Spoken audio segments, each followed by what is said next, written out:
الحمد للہ رب العالمین والعاقبۃ للمتقین والصلاة والسلام علی اشرف الانبیاء والمرسلین وعلی آلہ وصحبہ اجمعین اما بعد اعوذ باللہ من الشیطان الرجیم بسم اللہ الرحمن الرحیم یا ایہا الذین آمنوا اتقوا اللہ ولتنظر نفس ما قدمت لغد واتقوا اللہ ان اللہ خبیر بما تعملون صدق اللہ العظیم وصدق رسولہ النبی الکریم ان اللہ وملائکتہ یصلون علی النبی یا ایہا الذین آمنوا صلوا علیہ وسلموا تسلیما الصلاۃ والسلام علیک یا سیدی یا رسول اللہ وعلی آلک واصحابک یا حبیب اللہ اللہم صلی علی سیدنا و مولانا محمد معدن الجود والکرم وآلہ وبارک وسلم۔ حمد و صلاۃ کے بعد اللہ تبارک و تعالیٰ نے قرآن مجید سورۃ الحشر کے اندر ارشاد فرمایا ہے کہ یا ایھا الذین آمنوا اتقوا اللہ، اے ایمان والو اللہ سے ڈرو، وَلْتَنْظُرْ نَفْسٌ مَا قَدَّمَتْ لِغَدٍ، ہر آدمی یہ سوچ لے کہ اس نے اپنے آگے کیا بھیجا، جو اس نے آخرت کے لیے جمع کرایا ہے وہ کیا ہے، یہ غور کر لے۔ وَاتَّقُوا اللَّهَ، اور پھر ڈر جاؤ اللہ سے، اِنَّ اللَّهَ خَبِيرٌ بِمَا تَعْمَلُونَ، فرمایا تم جتنے مرضی پردے ڈالتے پھرو، تمہارے رب کو تمہارے تمام کاموں کی خبر ہے، اسے پتہ ہے تم کیا کرتے ہو، وہ جانتا ہے۔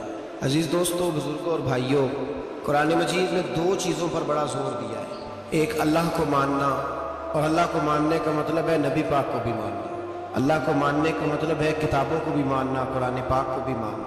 لیکن دو باتیں آپ کو زیادہ ملے گی، ایک ایمان، اور اس کے بعد سب سے زیادہ زور ہے ایمان بالآخرت پر، آخرت کو مانو۔ وَمِنَ النَّاسِ مَن يَقُولُ آمَنَّا بِاللَّهِ وَبِالْيَوْمِ الْآخِرِ وَمَا هُم بِمُؤْمِنِينَ، اللہ فرماتا ہے کچھ لوگوں کا دعویٰ ہے کہ ہم اللہ اور آخرت پر ایمان رکھتے ہیں، حالانکہ وہ ایمان نہیں رکھتے، دعویٰ کرتے ہیں، نفاق کا مظاہرہ کرتے ہیں، منافقت کرتے ہیں۔ جو اللہ کو ماننے والا ہوتا ہے اس کا رنگ اور ہوتا ہے، جس کو پتہ ہوتا ہے قیامت کے دن اللہ کے حضور کھڑے ہونا ہے، اس کے اعمال یہ نہیں مانتے، کہتے ہیں ہم مانتے ہیں، پر مانتے دعویٰ ہے کہ ہم مانتے ہیں آخرت کو بھی اور اللہ کو بھی، پر نہیں مانتے۔ قیامت قائم ہونا ضروری ہے، اگر وقوع قیامت نہ ہو تو ظالم کی تو موجیں لگ گئیں، جابر تو موج کرے گا، فاسق اور فاجر تو کہیں گے دنیا میں بھی ہم اپنے اقتدار کے زور پر جیتے رہے، آج بھی ہمیں پوچھنے والا کوئی نہیں۔ عقلاً نقلاً قیامت کا قائم ہونا ضروری ہے، قیامت قائم ہوگی تو مظلوم کو اس کے ظلم پر داد رسی کی جائے گی اور ظالم کو سزا ملے گی۔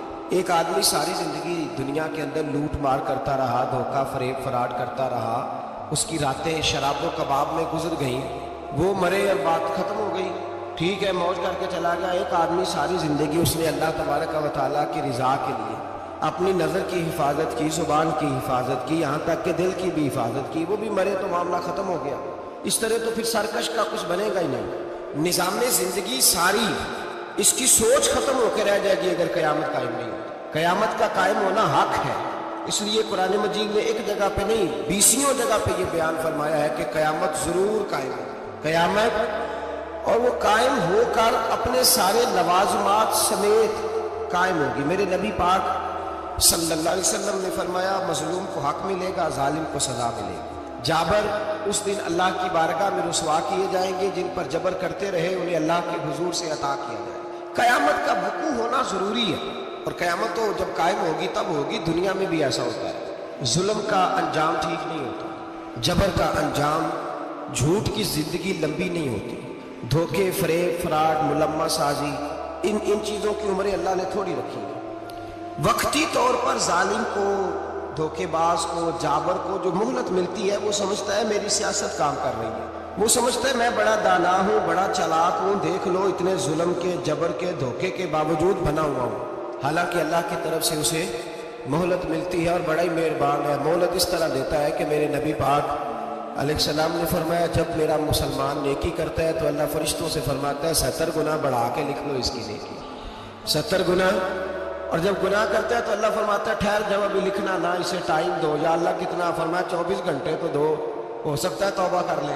یہ اس کی مہربانی ہے. اب وہ جو اللہ نے مہلت دی ہے نا کہ شاید توبہ کر لے، لوگ سمجھتے ہیں میری چالاکی کی وجہ سے نظام سیٹ چل رہا ہے، میں بڑا تیز ہوں، 2 4 5 باتیں بولتا ہوں سب صحیح ہو جاتا ہے. لوگ اس کو اپنی دانائی سمجھ لیتے ہیں، حالانکہ وہ اللہ کی طرف سے. فرعون نے کئی 100 سال حکومت کی اور اس طرح اس نے ظلم کیے کہ لاکھوں اور ہزاروں بچے قتل ہی کرا دیے. 12,000 عورتوں کے پیٹ میں حمل تھا، اس نے ضائع کرا دیا. جب حضرت موسیٰ علیہ السلام اپنی قوم کو لے کے نکلے، راستے میں دریا آ گیا، فرعون پیچھے لگا ہوا تھا. وَإِذْ فَرَقْنَا بِكُمُ الْبَحْرَ فَأَنْجَيْنَاكُمْ. اللہ فرماتے ہیں تمہارے لیے میں نے دریا کو پھاڑا اور تمہیں نجات دے دی. وَأَغْرَقْنَا آلَ فِرْعَوْنَ. اور فرعون کو غرق کر دیا. وَأَنْتُمْ تَنْظُرُونَ. تم کھڑے دیکھ رہے تھے. اب جب حضرت موسیٰ دریا کے کنارے پہنچے تو فرعون بھی پیچھے آیا. فرعون لوگوں سے کہا کرتا تھا کہ میں کہتا ہوں تو دریا چلتا ہے، میں کہتا ہوں تو ہوائیں آتی ہیں، میرے حکم کے پابند ہیں سارے. جاگ رہے نا آپ حضرات؟ غور فرمائیے گا بات پر. دعویٰ تھا اس کا کہ میں کہتا ہوں تو نظام زندگی چلتا ہے. اب جب دریا کے کنارے پہنچی حضرت موسیٰ علیہ السلام تو اللہ نے حکم دیا کہ آپ عصا ماریں. جناب موسیٰ نے عصا مارا، 12 رستے بن گئے.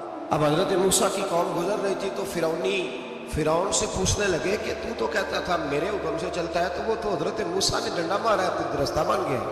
باز نہیں آتا انسان باز بننے بڑے اس کے پاس بڑی دلیلیں ہیں. جھوٹ سچ بول کے اپنے آپ کو مطمئن کرتا ہے، آخر دم تک تبدیل ہونے کو تیار نہیں ہوتا. دلیلیں گھڑتا رہتا ہے، بناتا رہتا ہے، شور کرتا ہے جان بوجھ کے.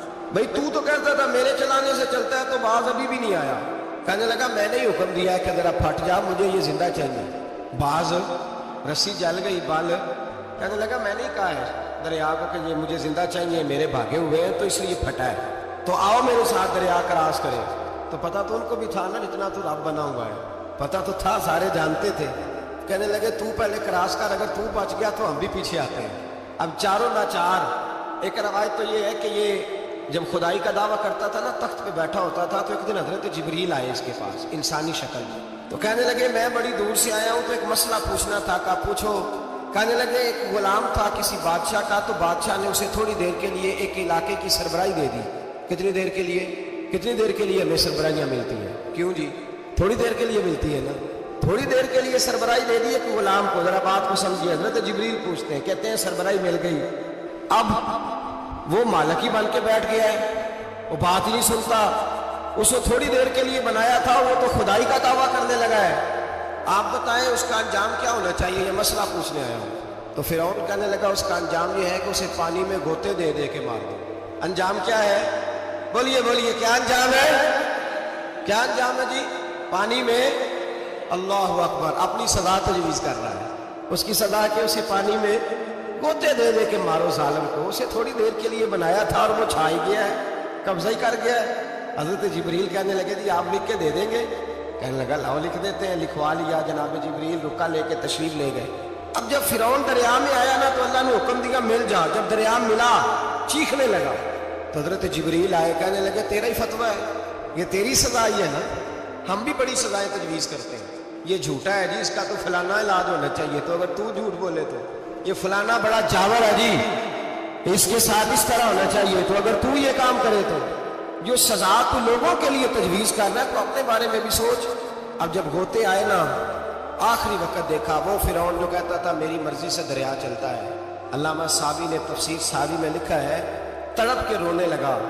جب یہ مزاج ہے ایک دفعہ اوپر آتا ہے آدمی جب دریا میں جاتا ہے، اوپر آیا تو چیخنے لگا او میرے حواریو خدا کا واسطہ مجھے بچاؤ. کہنے لگے تو کہتا تھا میری مرضی سے چلتا ہے. بے بسی ہے، تڑپتا ہے، روتا ہے. وارث شاہ مان کری نہ وارثہ لا، رب بے وارثہ کر کے ماردائی. تڑپ رہا ہے، چلا رہا ہے، کوئی مدد کو نہیں پہنچتا.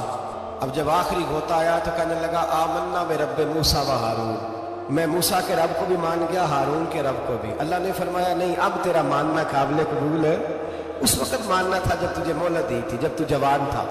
بڑھاپا آتا ہے، بیماری آتی ہے، جوان آدمی بیماری کا شکار ہوتا ہے تو کہتا ہے یا اللہ ایک دفعہ صحیح کر دے میں ساری پڑھا کروں گا، ایک دفعہ ٹھیک کر دے میں مسجد میں رہوں گا، میں اگلے سال اعتکاف بھی کروں گا، میں ساری تراویحیں پڑھوں گا. تو اس وقت پڑھنی تھی جب تجھے مہلت دی تھی. اس وقت پڑھنا تھا جب اللہ نے تجھے آسانی دی، زندگی دی. اگلا وقت یہ حال ایک کا نہیں ہوا. نمرود کو دیکھ لیں، حضرت ابراہیم علیہ السلام کو کہتا تھا میں رب ہوں. آپ نے فرمایا رب تو وہ ہے جو زندہ کرتا اور مارتا ہے. ایک موت کا قیدی بلایا, کہنے لگا ہاں بھائی کتنے دن رہ گئے تھے پھانسی میں؟ کہنے لگا جی پرسوں ہونی تھی. کہا جا تجھے آزاد کیا, لو میں بھی زندگی دیتا ہوں. ایک بے گناہ آدمی کو پکڑ کے قتل کر دیا, کہتا میں بھی مارتا ہوں. حضرت ابراہیم علیہ السلام کہنے لگے تو بیوقوفوں جیسی دلیلیں دے رہا ہے, چل اس طرح کر, میرا رب سورج مشرق سے نکالتا ہے, تو اگر رب ہے تو مغرب سے نکال کے دکھا. اب دلیل کا جواب کوئی نہیں تھا تو کہنے لگا پکڑو اور آگ میں ڈال دو. اللہ کے نبی کو آگ میں ڈالنے والا. یہاں ایک مچھر بیٹھا ہے, 400 سال حکومت کی اور خدائی کا دعویٰ کیا. یہاں مچھر بیٹھا تھا, چھینک آئی تو مچھر اندر چلا گیا. پہلے دربار کا ادب یہ تھا کہ جو آئے سجدہ کرے. اب اس کے سر پہ کوئی چیز مارتا تھا تو اسے سکون ہوتا تھا, مچھر تھوڑی دیر کے لیے اس کا دماغ چھوڑتا تھا. او بھائی یہ اس دھرتی پہ اللہ نے لوگوں کو نظارے دکھائے اور ہمیں سمجھانے کے لیے دکھائے, ہمیں تفکر کی, غور کی دعوت دی کہ دیکھ لینا, اپنے عمل کو پرکھنا. تمہارے عمل حضرت موسیٰ کے فرما برداروں جیسے ہیں, جناب ابراہیم کے فرما برداروں جیسے ہیں, یا بن کے بیٹھ گئے ہو؟ اب دربار کا ادب یہ ہے, بے بسی کا یہ حال ہے کہ جوتے لٹکتے ہیں دربار میں, جو آتا ہے جوتا کھینچتا ہے. اور ادب یہ ہے کہ 10 جوتے نمرود کے سر پہ مارو, اور 400 سال جوتے لگتے رہے. روتا تھا, جو آدمی آتا تھا منتیں کرتا تھا, کہتا تھا کہیں سے کوئی دوائی مل جائے گی. پاگلوں جیسی زندگی گزاری, پاگلوں جیسی سخت. وہ تو حساب, وقوع قیامت تو حساب ہوگا ہی. یہاں لوگ پاگل ہو کے مرتے ہیں, معذور نفسیاتی مریض ہو کے مرتے ہیں. یہاں آخری وقت اتنا سخت آتا ہے کہ دنیا موت کی دعائیں مانگتی ہے. میرے بھائی جب انسان ظلم کرتا ہے تو بھول جاتا ہے کہ شاید مجھے پوچھے گا کوئی نہیں. جب وہ زیادتی کرتا ہے تو بھول جاتا ہے. جب وہ کسی کا حق کھاتا ہے تو وہ کہتا ہے شاید اس کا تو وارث ہی کوئی نہیں جس کو میں لوٹ رہا ہوں. لیکن جب اللہ کی پکڑ آتی ہے, حجاج بن یوسف ظالم تھا, اس نے اچھے کام بھی کیے تھے. قرآن پاک پر زیر زبر آراب حجاج بن یوسف نے لگوایا. محمد بن قاسم کو ہندوستان سندھ کے علاقے فتح کرنے بھی حجاج بن یوسف نے بھیجا تھا. ساری خوبیاں اپنی جگہ پر, ظالم بہت بڑا تھا. کسی آدمی نے اس کے سامنے کونے کی طرف منہ کر کے ساتھ والے سے بات کرنی تو کہنے لگا میرے خلاف کیا, اس کو لے جاؤ 2 ٹکڑے کر کے واپس لے آؤ. توتی بولتا ہے نا اقتدار, جب کسی کے ہاتھ اقتدار ہوتا ہے نا, وہ چاہے ایک گھر کا ہی کیوں نہ ہو, وہ 10 بندے فیکٹری میں کام کرتے ہو, جو ان کا مالک ہوتا ہے وہ کہتا میں مالک ہوں, مجھے مانو. جب تو صاحب اقتدار ہوتا ہے نا, جب تو سسر بن کے بیٹھتا ہے اور کسی غریب گھر کی بہو آتی ہے 2-4, تو کہتا میرا اقتدار ہونا چاہیے. جب میں کھانسنے لگوں تو ہر آدمی کے ہاتھ میں ٹشو پیپر ہونا چاہیے.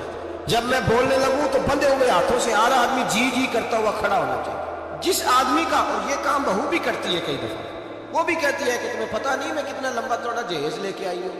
جب میں سونے کے لیے اپنے بیڈ روم میں جاؤں تو خبردار بوڑھے بابے کو اجازت نہیں کہ وہ کھانسے. اماں کو چاہیے کہ اگر اس کو بڑی سخت پیاس بھی لگی ہے تو میرے سوتے باورچی خانے میں برتن نہ کھٹکھٹائے. جو جہاں بھی جس اسٹیج پہ بھی بیٹھتا ہے وہ کہتا ہے کوئی نہیں مجھے پوچھنے والا, میں مطلق العنان ہوں. جوان بوڑھوں کا مذاق اڑاتے ہیں, سمجھتے ہیں شاید کبھی بوڑھے نہیں ہوئے, مذاق اڑاتے ہیں. تندرست لوگ بیماروں کا مذاق اڑاتے ہیں, شاید کبھی بیمار نہیں ہوگا. حجاج بن یوسف ظالم تھا, ظلم کرتا تھا, زیادتی کرتا تھا. حضرت سعید بن جبیر ایک تابعی بزرگ تھے, اتنے بڑے بزرگ تھے کہ ساری رات نماز پڑھتے تھے, سارا سال روزہ رکھتے تھے. ایک دن انہوں نے ممبر پہ بیٹھ کے کہا کہ حجاج ظلم سے باز آ جائے ورنہ اللہ کی لاٹھی بڑی بے آواز ہے. اللہ کی لاٹھی, اس کا کیا مطلب ہوتا ہے؟ اس کا مطلب ہے جب رب کی لاٹھی چلتی ہے تو اس کی آواز جی, اس کا پہلے کوئی پیغام, وہ پہلے اعلان نہیں کرتا کہ تگڑے ہو جاؤ لاٹھی چلنے لگی. لاٹھی چلتی ہے پر اس کی آواز, سمجھ آ رہی ہے میری بات کی؟ جمعۃ الوداع کے لیے تشریف لانے والے احباب خاص غور فرمائیے گا. حجاج بن یوسف کو پتہ چلا کہ حضرت سعید بن جبیر نے میرے خلاف بات کی, بلا لیا. کہنے لگا تو نے میرے خلاف بات کی؟ فرمانے لگے کی ہے. کہنے لگا تجھے پتہ ہے میں قتل کر دوں گا؟ آپ فرمانے لگے نہ تو زندگی کا مالک ہے نہ موت کا مالک ہے, تو کیسے قتل کر؟ کہنے لگا تجھے پتہ ہے میرا؟ فرمایا میں نے تجھے نہیں, میں نے تو کئی شداد, کئی حماد, کئی قارون, کئی فرعون, کئی نمرود دیکھے, کئیوں کی داستانیں سنی. تو کون ہے؟ تو چھوٹا سا ہے. ایک جملہ ہے مولانا جلال الدین رومی کا, بڑے درویش تھے, ایک بات کہہ گئے.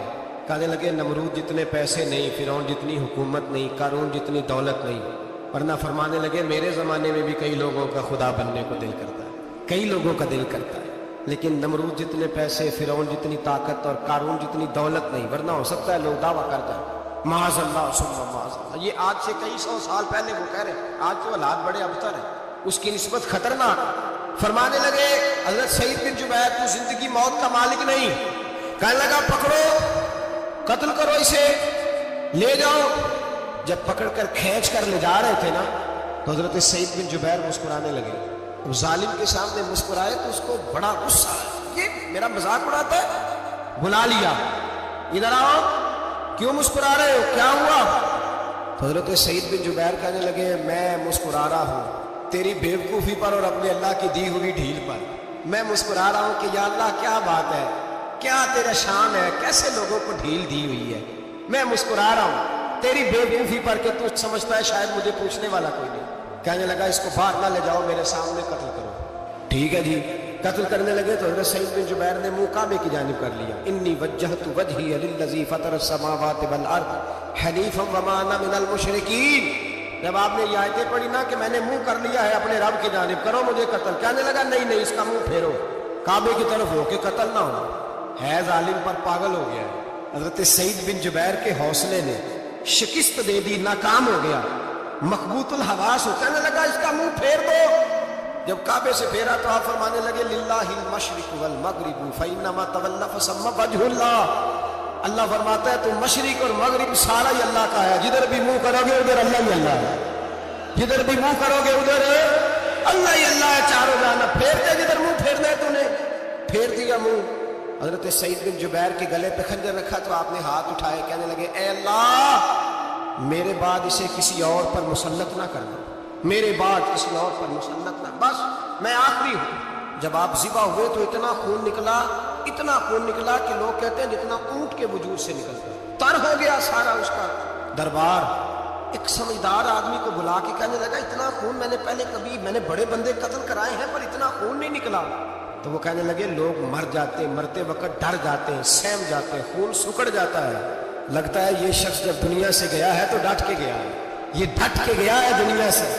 حجاج بن یوسف رات کو سویا تو تڑپ کے اٹھا, کیا ہوا؟ گھر والے کہنے لگے کیا ہوا؟ کہنے لگے سعید بن جبیر خواب میں آئے اور کہتے ہیں اٹھ مجھے بتا تو نے مجھے کیوں قتل کیا, بتا کیوں مارا.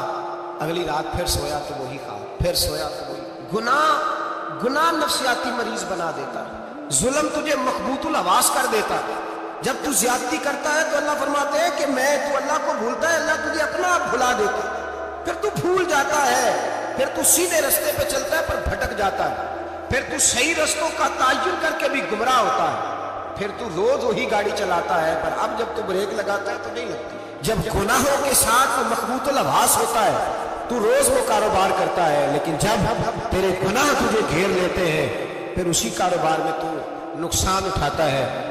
حجاج بن یوسف تڑپتا ہے, روتا ہے, یہاں تک کہ بیمار ہو گیا. پیٹ میں درد ہوتی ہے, پتہ نہیں کیا ہوا, تکلیف ہوتی ہے, پتہ نہیں. سارے حکیم, طبیب, ڈاکٹر, کوئی نہ سمجھ سکا کہ بیماری کیا ہے. جو بیماریاں خدائی ہوتی ہیں ان کا لوگوں کو پتہ, جو آزمائشیں رب کی جانب سے ہوتی ہیں وہ ڈاکٹروں کے ہتھے نہیں چلتی. جو تکلیفیں اللہ دیتا ہے ان کا حکیم طبیب علاج نہیں کر پاتے, مشکل. اور شفا اسی وقت ہوتی ہے جب اللہ دینا چاہے, اور جب رب ہی دینا نہ چاہے تو بڑے بڑے ڈاکٹر کہتے ہیں کہ ہمارے بس کی بات نہیں رہی. بغداد سے حکیم آئے, پیٹ دیکھا, کہنے لگے نہ تیرے معدے میں کوئی دقت ہے, نہ تیرے جگر میں, نہ کسی اور جگہ, ماجرا کیا ہے؟ ایک آخری علاج ہے, آخری. وہ کیا؟ گوشت کا چھوٹا سا ٹکڑا دھاگے کے ساتھ باندھ کے منہ میں ڈالا اور پھر ایک باریک سا تنکا لے کے اس کو اندر ڈالنے لگے گلے میں. وہ گوشت کا ٹکڑا جب حلق کے اندر اتر گیا, اس حکیم نے واپس کھینچا تو کیسے ایسی بدبو آئی جیسے کبھی سونگی نہ تھی. جانور, کیڑے مکوڑے لگے ہوئے باہر نکلے, اور جب دیکھا تو جتنے محل میں لوگ بیٹھے تھے چلاتے ہوئے نکل گئے کہ یہ کیا مصیبتیں ہیں. حکیم بھی اٹھ کے دوڑنے لگا. کہا تجھے کیا ہوا؟ کہنے لگے حجاج تیری بیماری زمینی نہیں, تیری مصیبت زمینی نہیں. کہا میری مرض تک تم کیوں نہیں پہنچ پا رہے؟ تو کہنے لگے لگتا ہے تو بد دعا کا مریض ہے, لگتا ہے تو ظلم کا مریض ہے, تو جبر کا مریض ہے. تڑپتا رہا, سسکتا رہا. ایک وقت وہ بھی آیا کہ گھر والوں نے کمرے میں بند کر کے تالا لگا دیا, دیوار سے ٹکرے مارتا. او بھائی, جو گناہوں کے بیمار ہوتے ہیں انہیں شفا نہیں ہوتی, جو ظلم, جبر, بربریت کے بیمار ہوتے ہیں انہیں سکون قلبی میسر نہیں آتا. دوائیاں ان بیماریوں کی بنی ہوئی ہیں جو بیماریاں زمینی ہیں,